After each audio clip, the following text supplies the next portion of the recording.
You're watching Knowledge and Wisdom, where we explore the depths of history, theology, philosophy, archaeology, and beyond. If you're curious to uncover truth and insight across time, this is the place for you. All right, Dr. Proctor, welcome back to the show. Good to see you again. How are you? Yeah. Hi, Michael. Thanks for having me. Really great to be back. Always an honor. Really excited about this. As soon as I heard you were going to be doing a course on the Gospel of Peter, I said, I have to interview you on it. So I'm here to learn, as is the audience. Tell us a little bit about, first of all, why you decided to do this course, but then get into what exactly is the Gospel of Peter. Why didn't it make it into the Bible? So why isn't it in the canon? Why is it considered heretical? Stuff like that. Yeah, absolutely. Well, Gospel of Peter is something I've been interested in for a long time. It's an early apocryphal gospel. My specialty is in second century Christianity, and the Gospel of Peter is a gospel that we think dates to sometime in the mid second century. So it's something I've been studying for a long time, and had some really interesting, distinctive traditions that, on the one hand, had some parallels with the Gospels that everybody that's watching is probably more familiar with, like Matthew, Mark, Luke, and John. We see some overlaps there, so that's interesting. But we also see some really distinctive traditions, like walking and talking crosses, Jesus having different final words than he has in the canonical Gospels, his spirit being taken up during the crucifixion, for example. And so for that reason, it's a really important text to study. And I'll just say one more that I think we're definitely going to get into here. It also provides a really interesting window into how the canon or the Bible was shaped. And so I'll just get into that a little bit. The Gospel of Peter is a second century apocryphal gospel. What we have today is just a fragment of the gospel. We think it was a longer text, probably included scenes from Jesus' life. But what we have today is just portions of the passion and crucifixion. And then, most interestingly, an actual resurrection tradition. That is, it's not just an empty tomb where you kind of pick up on the fact that Jesus' body has been raised and then he appears. You actually see the scene where Jesus emerges from the tomb. That's something we don't find in the canonical Gospels, for example. So that's pretty distinctive. The other thing that makes it interesting, and that we can provide a little bit of context for the Gospel of Peter, is that we do have some early Christian authors that talk about it in the 2nd and 3rd centuries, and then also later in the 4th and 5th. And when we dig into those sources, what we learn is that at least some early Christians were using the Gospel of Peter as a source for their, let's say, church life. They were reading about it to learn about Jesus or to inform, what they thought about Jesus. But we also get an insight into how some early church leaders became uncomfortable with the Gospel of Peter. Namely, they started to associate it with an early Christian movement called Docetism, and they started to tell their followers not to read this gospel. So it gives us a really interesting insight into some of the dynamics that shaped the Bible that came to be today. Both some other things that early Christians are reading that are less familiar to modern people today, but also shows us why that came to be, which is an insight that sometimes we don't always really have a good window into. And the Gospel of Peter gives us that. So the Christians that were using this, were they using it as scripture or just something profitable for readings liturgically? That's a great question, and a really important one for thinking about these. And ultimately, we don't know for sure. It really, all we get is Serapion of Antioch is our witness to this. He's a 2nd or 3rd century bishop in the region of Antioch / Syria, Syria / Asia Minor area. And we just know that he finds out that some of the people in his congregation are reading this text. It's a really important distinction you make, Michael, because we know that at times in early Christianity, people would read things and they'd see them as scriptural, as something really, divinely sent and authoritative.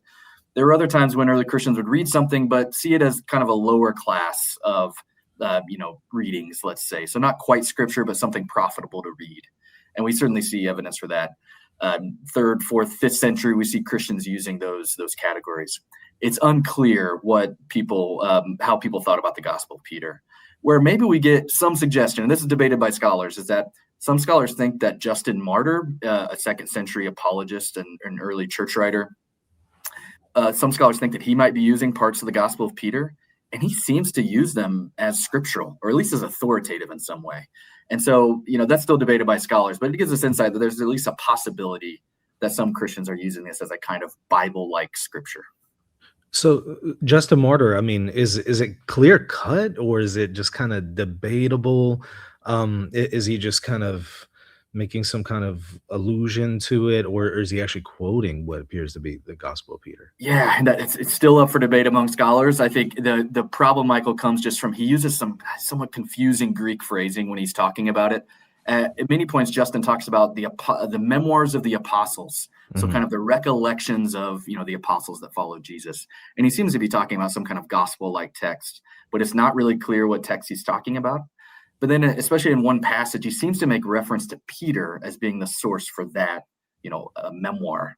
And so many scholars have thought that perhaps he's here referencing the Gospel of Peter. But it's, to your question, it's not clear cut, and scholars are pretty divided on this. And so to know for sure whether we really have a reference to the Gospel of Peter is really hard. I will say that we do have some other references from other church fathers. Origen of Alexandria, for example, mentions the Gospel of Peter. So we know it's circulating. To know how people are really using it is a little bit hard to say. Correct me if I'm wrong. My memory is failing me here. Were there multiple documents by that title, Gospel of Peter? We just know of one that's referenced. There are lots of Petrine literature, literature associated with Peter. We have the Apocalypse of Peter. We actually have two apocalypses of Peter, one Coptic, one Greek, for example. And then, of course, letters that are associated with Peter. The Pseudo-Clementine homilies are associated with Peter. Mhm. We think we only have one Gospel of Peter. Now, Okay. the big thing that's up for debate, as you know, Michael, is that we have a reference to a Gospel of Peter in the 2nd century. And then but we don't really have that gospel for most of modern Mhm. biblical scholarship. But in the 19th century, we know it, so we know it exists. We don't really know what it is. We just know that it existed back in the 2nd century. But then in the 19th century, we discover a gospel codex. It's a gospel actually with other books within a codex that was buried with presumably a Christian in about the 7th or 8th century. And it includes this text that appears to be claiming to be written by Peter, a gospel written by Peter. And so many scholars have, made the argument that this Achaemenid Codex that we find in Egypt is likely the Gospel of Peter.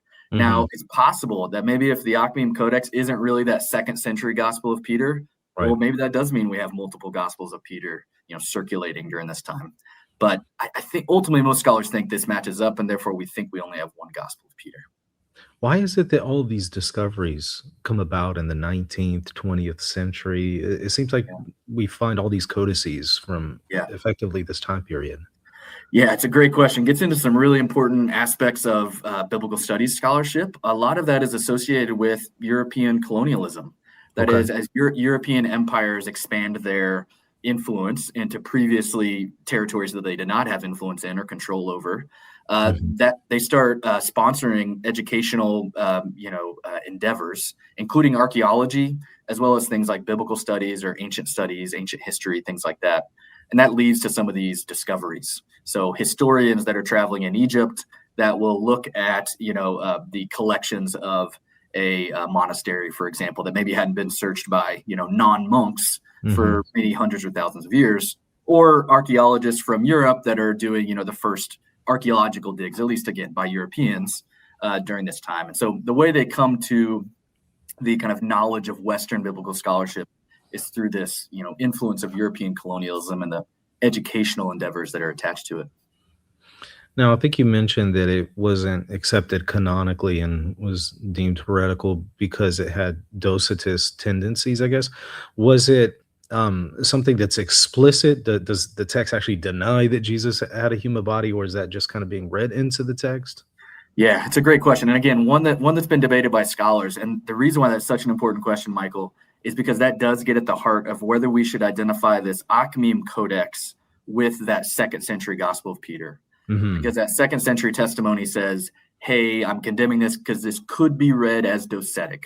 As you know, Docetism refers to this early Christian idea, there's various forms of it, that in some way held that Jesus did not have a real flesh and blood body, maybe during his lifetime, maybe during the crucifixion, etc.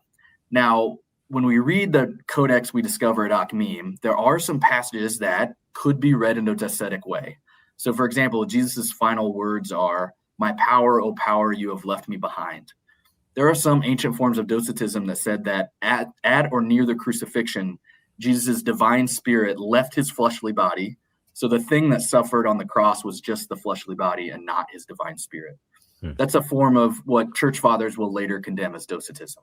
So maybe that's something that Serapion read in the gospel and thought, hey, this might be Docetism. Another thing is Jesus on the cross is silent as if he felt no pain. You could read that as saying Jesus doesn't even really have a physical body. Maybe he's just kind of pure spirit, and therefore he doesn't suffer physically, and therefore it's a kind of a form of docetism by saying he doesn't have a real flesh and blood body. Now, for a long time in biblical scholarship, there's a big movement to try to read docetism in the text and say, therefore, we have that second century Gospel of Peter. I think what many scholars will say today is that there's no kind of smoking gun, let's say, of docetism in the text, but as Serapion says, he says you could read it that way. And he ultimately says in his testimony that, well, most of this gospel is fine, but you could read it in line with docetism. And that actually matches up pretty well with what we have from the Achaemenid Codex. Most of it aligns theologically with what we find in the canonical gospels and what becomes, orthodoxy for early Christianity. But there are some passages that are a little distinctive, could be read by people as leading into docetism. So I think it's something that's not automatic to the text, but you can see why somebody could read it that way. What would a 7th century monk be doing with this text? I mean, if it wasn't canonical, why is he being buried with it, I think you said? Yeah, that's a great question. And so I think, it would be easy to think of that 2nd century case of Serapion and then Eusebius, the church historian, is the one reporting it. And to think of that as the end of the story. We have this apocryphal gospel. Sure, some Christians are reading it, but, these leaders, they tamp down on it. And we get the canon that we know today. But actually, that story goes on. And so what's really important about that Achaemenid Codex is that it shows us that we have a monk or a Christian being buried with this in the 7th or 8th century, we think. But the manuscript itself dates even before that time to the 6th or 7th century. I think that what that tells us is that this text was important to enough people to, one, get copied continuously, probably repeatedly, from, say, the 2nd to the 6th or 7th century. Also, that then somebody valued it enough to then be buried with it in this case. Now, what were they doing with it? That's a really great question. We do have lots of examples from the ancient world, as will happen today, of people getting buried with valuable items. And so that could just be, it was something that was special to them. Maybe it was a text they really like to study or really valued. Maybe it was a family heirloom. But we also have evidence from the ancient world for, texts that had instructions about the afterlife or had some kind of relevance for the afterlife. And they would sometimes be buried with people. So these are kind of like books of the dead, so to speak. And so the idea might be that you're buried with this book as a way to kind of guide you in the afterlife or give you some type of kind of wisdom that then will help you in the afterlife. And we do have some good evidence for that for ancient burial. So it's possible that there's a Christian who had this text and was buried with it thinking that would help them in the afterlife in some way. So do we know, was he part of the Chalcedonian community, or maybe some of the non-Chalcedonian communities that accepted the Council of Ephesus, some of the ecumenical councils, or was this just a community just separate from all of that? It's a great question. And we unfortunately really don't know. I think back to your question earlier about, why are these discoveries being made? Unfortunately, many of our earlier archaeological discoveries weren't done in what today would be considered controlled, scientifically backed, methods that we try to use today in archaeology. And what that means is that we really just have to go on the reports of the people who dug it up as part of this excavation. And all we really know is that it was a person in a grave that was buried with this book, we think in about the 8th century. And so, we really don't know what community they might have been a part of. And really, the idea that it was a monk was really based on early reports, just that he was buried with a book. And it's kind of based on the idea that, well, who were the people in the ancient world who really valued books? Well, it would have been a monk. And so, but beyond that, we really can't say much about what theological, proclivities this person might have had. But that we really wish we could, because then that could help us understand, where is this Gospel of Peter being read? Is this a broader thing? But unfortunately, even the discovery itself doesn't really allow us to say much. Did you say that part of the text includes a reference to the cross speaking? Yeah, that's right. So, yeah, that's right. And this is a really interesting tradition that we find in this gospel. So, as I mentioned earlier, this gospel, in contrast to our canonical gospels, includes an actual resurrection scenes. That mean that, not just an empty tomb and then Jesus appears later, but that you actually see Jesus emerging from the tomb itself. So in this tradition, it seems that 2 angel figures come down to the tomb, seemingly to retrieve Jesus. Out of the tomb emerged 3 figures, the 2 angels, and then Jesus, presumably, although he's actually not named, but we presume that's who it is. And then it says, following behind them was a cross. This is really fascinating. So this cross is apparently moving. And it's, and another thing that I think what we sometimes forget today, because the cross is such an ubiquitous, symbol of Christianity. It's everywhere. You see the cross, you think Christianity. But it's so important to remember that in this earlier period, that wasn't a given.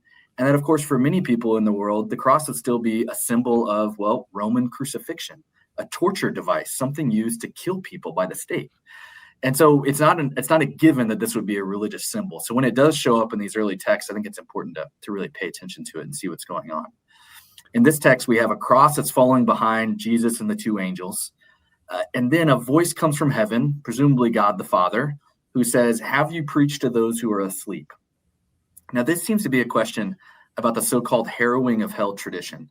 Yeah. That's the idea that Jesus, during the time of his death, in the 3 days between his death and his resurrection, he preached to those who had died before him. And this is to answer the really thorny theological problem of, what about the people who came before Jesus?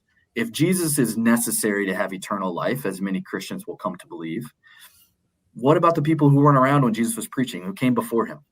Well, early Christians came up with the idea that Jesus would have preached to those during his death, while he was in the kind of, let's say, Hades or Sheol. He would have preached to them, and that's how they would have accessed his teachings and been able to come to eternal life. So it seems that this voice from heaven is asking about this. Have you preached to those who are asleep? Now, we might expect Jesus to answer this question. After all, he's the one who does the preaching and the harrowing of hell traditions.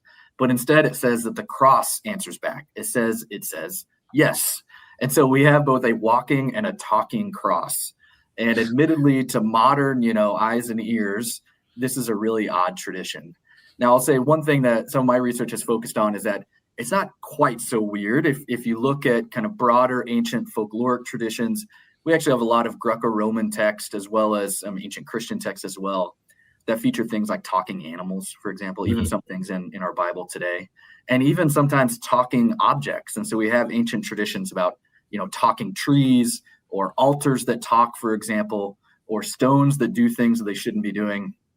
And it seems like this walking, talking cross is kind of, taking part in that broader ancient tradition of, with divine favor, things can really come alive that we otherwise wouldn't expect them to. Do you think that elements like that, though, is what made some Christians say, okay, I can't go with this. I'm not on board with it. We're not going to add this to the canon. This is absurd. I mean, you're right. We do see talking donkeys and snakes, and we see flying scorpions in the canonical text, right? But we do see that element, right? But I could imagine that some people would come across this and just say, okay, I'm out. This is too much. Right. Yeah, and there could be. And I think that's something that's fascinating that we find about the ancient world. For every kind of fantastical image, you'll also often find the skeptics of those images, Right. So when it comes to things like magic or religion, you have lots of people believing in really fantastical kind of odd things. And then lots of people who are ridiculing those things at the same time. I certainly would expect that maybe some Christians would hear this imagery and say, whoa, this doesn't match up with like the resurrection story that we know and that we value. And therefore, this is a little too, off the charts for me. What I will say, though, is that we do have some later, medieval traditions where the cross becomes pretty lively. And so we have, for example, there's this medieval kind of epic poem called The Dream of the Rood, which features a kind of animate talking cross. And the cross kind of comes alive and speaks to the significance of Jesus. And this is a pretty popular medieval text. And we have some other traditions where the cross similarly kind of comes alive. Or there's actually some fascinating modern examples of kind of animate crosses. For example, in the Yucatan region of Mexico, for example, we have some modern Catholic traditions that have had reports of visions of kind of animate crosses. So it's something that, we might see as somewhat on the margins, it doesn't quite make it into the canon with this gospel. But then we have some interesting cases in the history of Christianity where the cross does seem to take on this kind of animate role. But we don't have necessarily any evidence that they're inspired by the Gospel of Peter. Yeah, no direct evidence. That's a great question. I wish we could trace some kind of connection or understand if something's going on there, because it's really tantalizing because we do have at least some evidence for the Gospel of Peter, lasting into late antiquity. And then we have this Dream of the Rood, which is really popular in the medieval period. We can't really trace any direct connection, but it is tantalizing to think that maybe there's some traditions that are being shared here, or at least influencing, at least maybe indirectly, but it's hard to say for sure. How fragmentary is this? Because you mentioned it's fragmentary. We don't have a complete copy. Are we just talking about a few paragraphs? Yeah, so it's a really short section, and so really the fragment starts with the trial of Jesus, has some distinctive traditions there of Herod taking part in the trial of Jesus Hmm, directly with Pilate, whereas in our other gospels where Herod does show up, it's separately from Pilate. right. So that's distinctive. So, but it starts in this scene where Herod, and it says the other Jews refused to wash their hands of Jesus's, eventual crucifixion. But Pilate, seemingly, it implies that Pilate does, although it doesn't narrate that.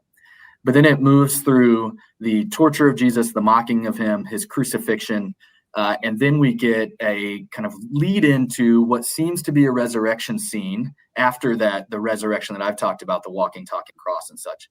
After that, it seems like it's moving toward another of the more traditional resurrection appearances like we find in the canonical gospels, and it's also where we find the claim to be by Peter, but then it breaks off, so we don't have the full resurrection appearances like we find in, say, Luke and John, and some in Matthew as well, and we also don't have the full trial that we have in the canonical gospels. So the big debate among scholars is, just how big was this gospel? Did it Yeah. include like the whole life of Jesus? Did it include some more resurrection appearances than we have in the canonical gospels? It's hard to say. There are some fragmentary texts, including that thing I talked about with Justin Martyr, where we have some other passages that show up that some scholars might think are from the rest of the gospel. But I'll say that, there's no agreement among scholars on whether we should, associate those with the Gospel of Peter. So the fragment we do have is pretty short, and it's really unclear, how much of the gospel is left out.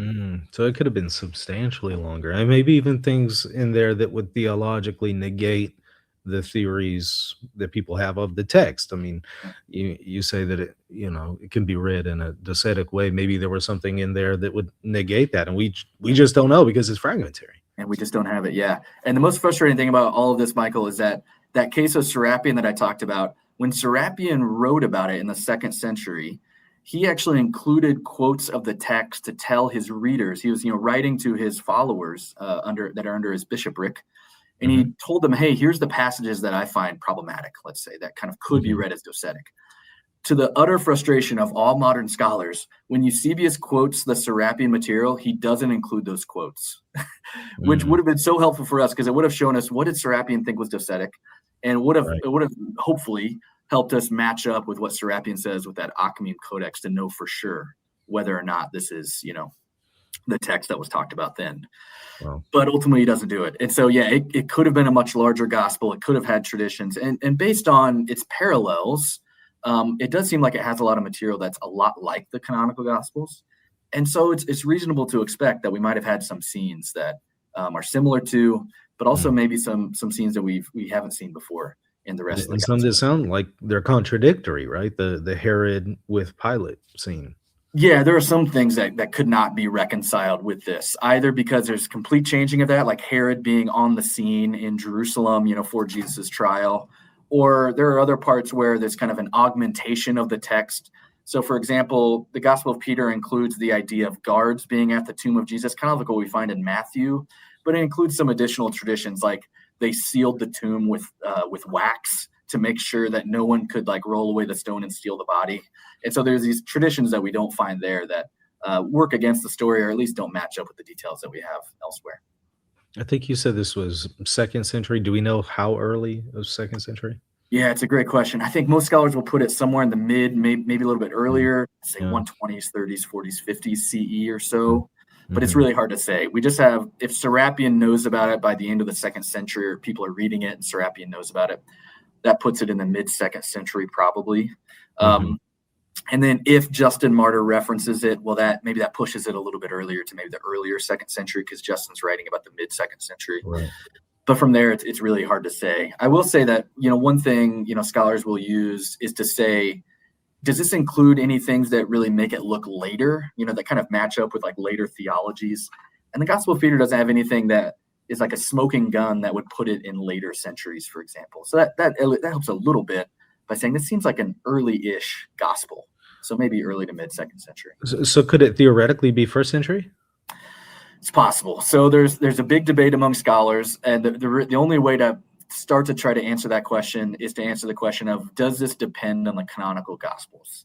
There are Mhm. many scenes in the Gospel that clearly parallel those that we find in Matthew, Mark, Luke, and John, but not the level of verbatim, word for word dependence that we like to find when we really establish a source relationship. So with like Matthew and Mark, we know for sure that Matthew used Mark because there's so much verbatim similarity that almost certainly Matthew used Mark.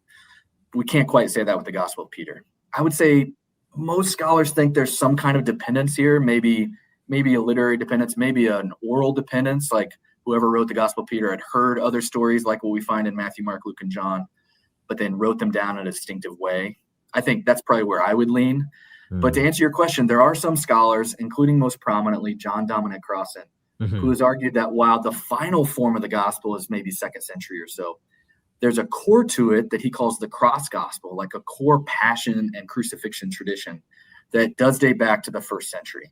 And Mm. he does something called, form criticism, where he looks at things that could be earlier than the text we have. I would say most scholars have not subscribed to that theory. They still would say the best evidence we have is it's 2nd century. What I will say is that Crossan's hypothesis does remind us that these gospel relations, I think, are pretty complicated.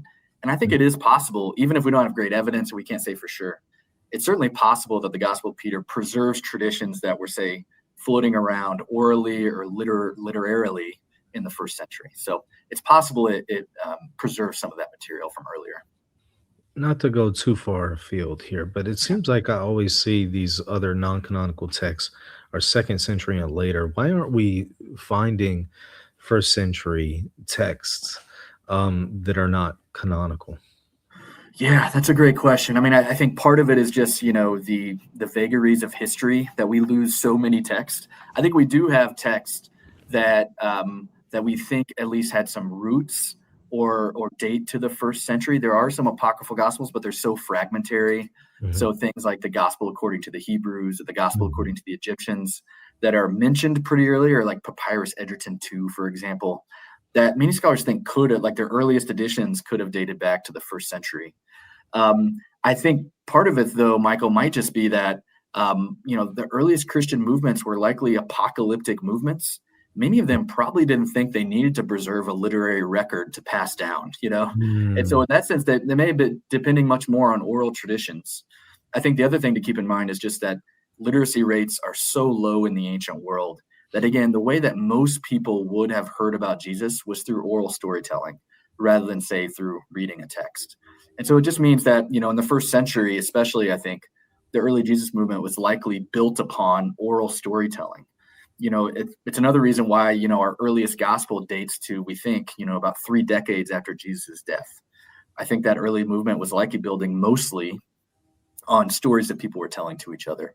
So I think that's probably the main reason why we have these apocryphal gospels that are dating, a little bit later than where we find some other gospels.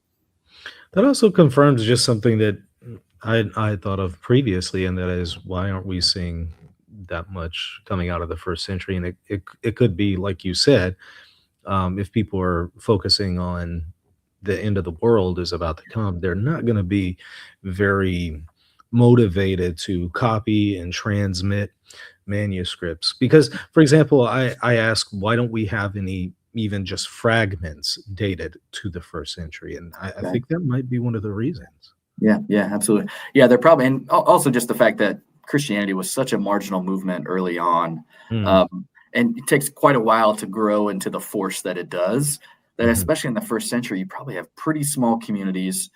Hard to say what kind of resources they had, Yeah. but we don't think they were the wealthiest religious community. And copying books was expensive in the ancient world. You didn't have printing presses or anything to make it Right. cheap to mass produce. So you had to have a copy. You had to have somebody that was literate and could write well enough to make a copy. And then you had to have the means to do it, to buy the ink, to buy or make the ink and the paper, etc. And so that just meant it was a tough thing to pull off.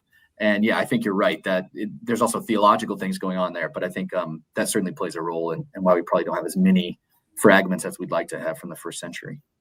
Why do you think scholars put so much emphasis on this work? Why is there such a buzz about it? Yeah, that's a great question. I think, alongside the Gospel of Thomas, it's one of our earliest non-canonical gospels. So I think Mhm. it's such an important tradition just to show us that there are other gospels. I think, again, in comparison to some other early gospels we have, even though it's a fragment itself, it's at least more than what we have for others. Like it's bigger than Papyrus Egerton 2, for example, and some other, fragmentary gospels that we have. So I think it's early, it's non-canonical, and then I think it had some really distinctive traditions. Early origins for the harrowing of hell, an early account of the resurrection appearance that is really distinctive, that it really breaks. I think another thing that many scholars have taken an interest in is that it shows us a certain stage in the development of early Christian anti-Judaism. I mentioned the thing about Herod showing up, which is something distinctive to the Gospel of Peter. How that functions in the text is that Pilate ends up, exonerated even more so than he is in, say, Matthew, because Pilate not only seemingly washes his hands, but then a Jewish figure, Herod, takes over the crucifixion, and it seemingly is Herod's soldiers that carry out both the suffering of Jesus and the crucifixion itself.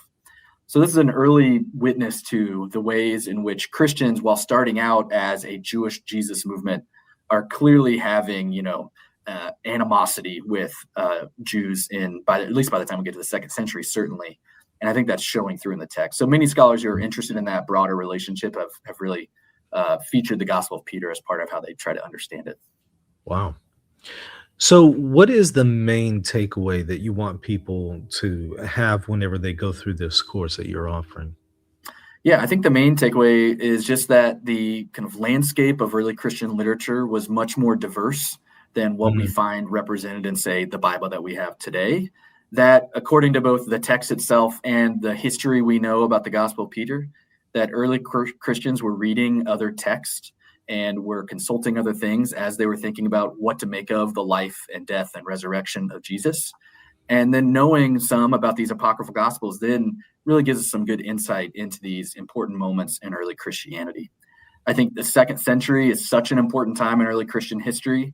It's right after, some of our most important early texts like Paul's letters and the early gospels are written, but it's also before we really have the kind of consolidation of an official church orthodoxy that we eventually get in, the third and fourth and fifth centuries. And so I like to call it with my students, it's kind of the Wild West of Christianity. There's lots of ideas flowing around, lots of different, diverse, sometimes contradictory ideas flowing around about Jesus. And the Gospel of Peter gives us a really fascinating window into that time when Christianity was incredibly diverse, but was still kind of finding what it was to be in the Greco-Roman world before it would eventually become, the world religion as we know it today.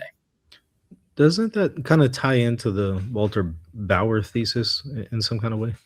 Yeah. So Bauer's thesis is just that from the earliest period that you can find, we have evidence for what we might call heterodox or heretical Christianity alongside what would later become orthodoxy. And I certainly think that when we look to our early Christian texts, that's certainly true. Ideas that would later become heretical are right there alongside ideas that would later become orthodox. And I think that's true both for like the Gospel of Peter, but also for things like when we look even at canonical texts. So say the letters of Paul, for example, states that Jesus' resurrection and the resurrection that's to come is a pneumatic resurrection, not a fleshly resurrection. That is not the official church doctrine that eventually comes to be. So even though it's in the Bible, we have a kind of an idea that would later be considered not heretical or, not orthodox or heretical. So I definitely think Gospel of Peter is a good witness to that. And if we put it in conversation with other texts, we really start to see that diversity and the ways in which many early Christians were navigating their world in the first and second centuries. Wow. Really looking forward to this. I'm going to put a link to it below so viewers, y'all can go and sign up. Really excited about it. And hey, put in a plug not only for this course, but anything else that you want to make the audience aware of, where they can maybe go to find your content if you're creating. Yeah, absolutely. Yeah. Thank you, Michael. Thanks for this conversation. I'll just say, please do go find, I'm doing some courses with the Biblical Studies Academy. You can also find some of my work at traviswproctor.com. There you'll find some of my work I've done for Biblical Studies Academy, some podcasts and other appearances that I've done, as well as a blog that I'm launching this summer called The Haunted Bible, where I'll be looking into ideas about demons, spirits, and angels in the Bible. Gospel of Peter will likely make an appearance with that, Right. The voice from heaven, talking cross, etc. It'll be in there somewhere, but some other things too, where we find some really interesting spirits showing up in the Bible and other texts. It's always a fun topic, right? People love demons and Yeah, aliens, right? yeah, absolutely. Yeah, Demons, ghosts, and aliens. Yeah. All right. Well, looking forward to it. Like I said, I'll have a link to it below. Y'all go and check it out. Thank you so much for coming on and doing this. It was an honor. yeah, yeah. Thank you. Thanks so much for watching. Make sure to subscribe. And for a deeper dive, check out my courses at rtcourses.com and my Patreon channel at patreon.com/reason of theology.